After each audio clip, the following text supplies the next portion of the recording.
주말에 열렸던 장외 집회, 지난주보다는 참가자가 줄어들었습니다.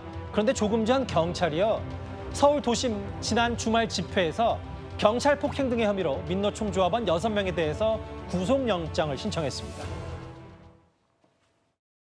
지난 토요일에 우리 대한민국 경찰의 행태가 참으로 우려스럽습니다.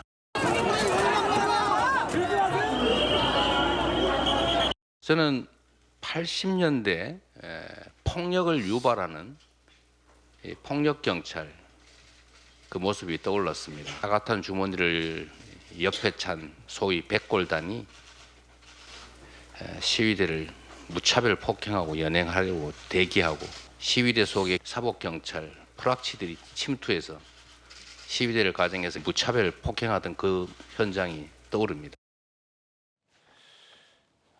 사진도 저희가 준비했는데요. 이현종 의원님. 네. 이재명 대표는 두 번째 장외 집회 때 마치 80년대 경찰의 백골단을 연상한다고 했어요. 어떻게 받아들이시겠어요? 제가 그 시대에 백골단한테 많이 맞아본 사람을 입장에서 그때와 지금을 비교한다는 게 정말 제가 볼 때는 넌센스인 것 같습니다. 예.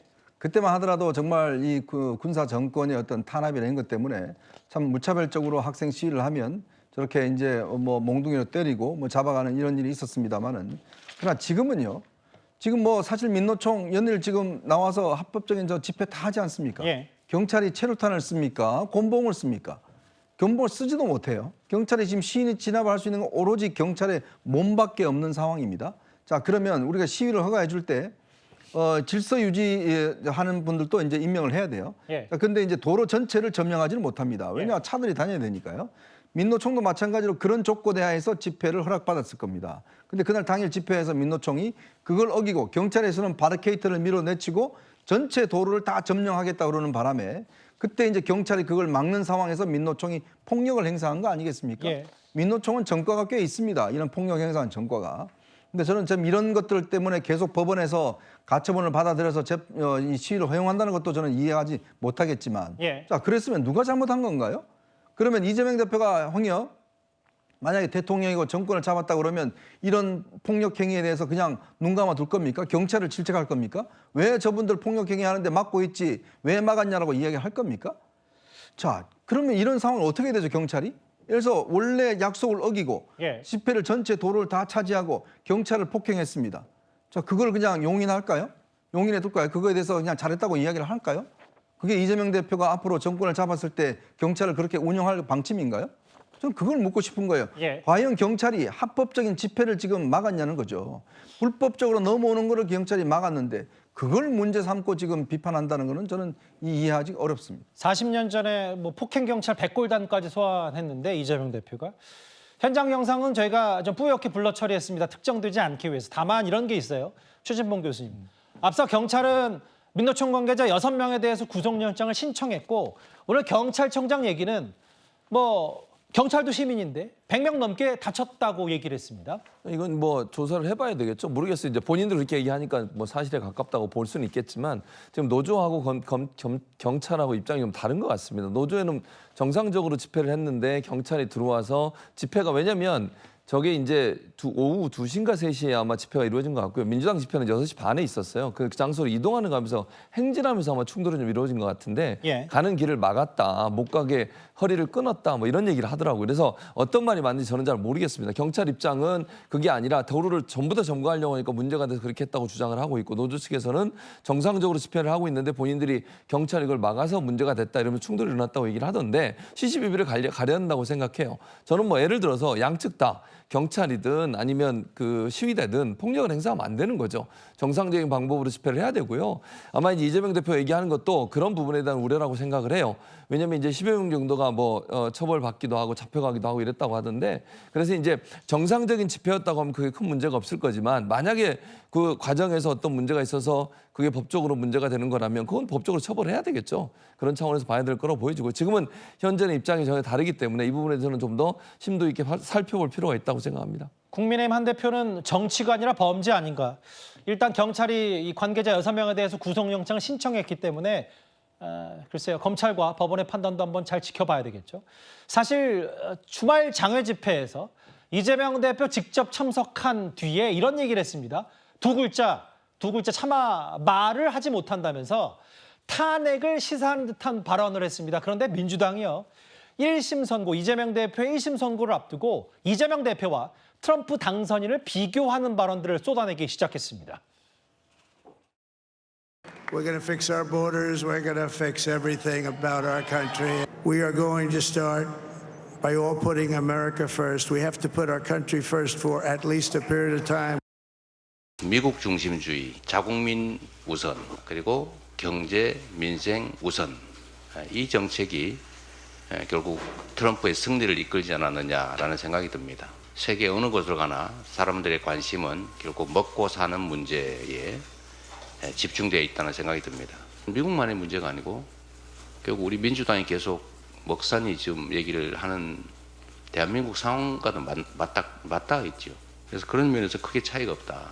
결국 앞으로 가야 될 방향도 비슷하지 않겠느냐. 케미는 제가 보기엔 잘 안 맞을 것 같아요.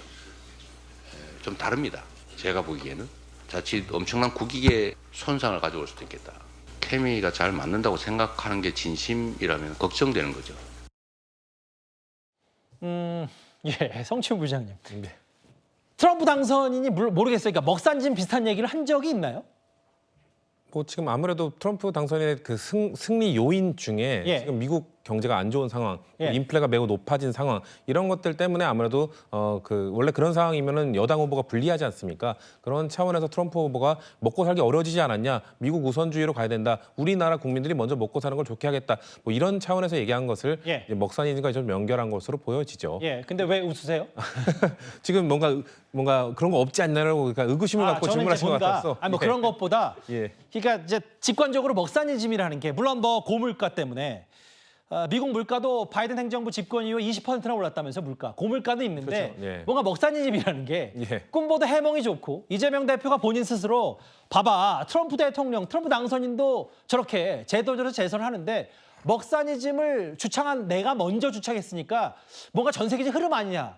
라고 약간 뭐 제 눈에 물대기처럼 하는 것 같아 보여서 제가 질문을 드린 거였어요. 맞습니다. 제 눈에 물대기로 할 거면 참 이야기할 것도 여러 가지가 있습니다. 왜냐하면 이재명 대표가 또 그런 예. 얘기도 했었죠. 그 지금 우크라이나 그 전쟁과 관련돼서 우리나라 이 파견단 아까 참관단 보내고 하는 문제도 역시 마찬가지입니다. 미국처럼 우리나라를 무조건 우선적으로 생각했을 땐 보내지 않는 것이 맞다라고 이재명 대표가 우리 장병들을 왜 보내냐, 우리 군인들을 왜 보내냐 이런 이야기를 했기 때문에 그런 것도 연관시키면서 뭔가 최대한 그래도 이번에 미국 대통령 패권 국가의 대통령이 당선됐기 때문에 예. 당선인과 본인의 최대한 비슷한 점을 좀 강조하면서 본인은 또 세일즈하는 것도 이제 정치인으로서의 뭐 당연히 응당해야 될 역할이 아닐까라는 말씀드리고 싶습니다. 근데 이제 여당에서 나오는 얘기는 모르겠어요. 먹사니즘 뭐 물가, 먹고 사는 문제에 집중했기 때문에 해리스를 꺾었다 이런 거 말고 사실 이재명 대표는 지금 7개 사건, 11개 혐의로 4개 재판을 받고 있고 뭐 일일이 언급할 필요가 없을 정도로 트럼프 당선인도 갖가지 혐의로 이미 유죄 판결을 받은 게 있는데 비교할 걸 비교하라. 국민의힘에서는 사법 리스크가 똑 닮았지 않았냐 뭐 이런 표현을 하더라고요. 그러니까 트럼프 당선인도 4개 재판을 받고 있잖아요. 그러니까 그런 점에서는 같은데 사실은 두 분은 기본적인 이제 정치 성향이 다르죠. 한 분은 보수주의자고 한 분은 보수주의자라고 평가받기 어려운 분이고 이재명 대표의 경우에는 그다음에 이제 미국 우선주의라고 생각하는 트럼프의 어떤 정치 사고 방식과 이재명 대표께서는 대한민국 우선주의 같지는 않아요. 예를 들면 여러 가지 국회에서 활동하시는 거나 지금 장애 집회하시는 것을 보더라도 이게 이재명 대표 개인 우선주의인 것이지 국가는 공동체 우선주의라고 보여지는 않는 면이 하나 있고요. 예. 또 하나는 이제 트럼프 같은 경우에는 사실은 감세 정책을 위주로 하잖아요. 근데 이재명 대표는 사실 감세가 어울리지 않는 기본 사회 구현을 위해서 노력하고 계시는 분이에요. 그렇다면 이 경제적인 사상도 맞지가 않아요. 무엇보다도 자국 안보를 우선시하는 트럼프와 글쎄요, 대한민국 안보를 우선시한다고 볼 수 없는 이재명 대표 여러 가지 발언을 비교해 볼 때 예. 끼워 맞춰도 이게 글쎄요, 어느 정도 들어맞는 톱니가 하나도 없는 것 같은 느낌이라서 사법 리스크 이외에는 들어맞는 톱니가 없다. 전 그렇게 보입니다. 어쨌든 뭐 사법 리스크 이후에도 사법 리스크를 딛고 트럼프 당선이 재선에 성공했다는 걸 이제 민주당 차원에서 뭐 케미 호흡이 좋을 거다. 만약에 이재명 대표가 대통령이 되면 뭐 이런 얘기를 하는 것 같은데요.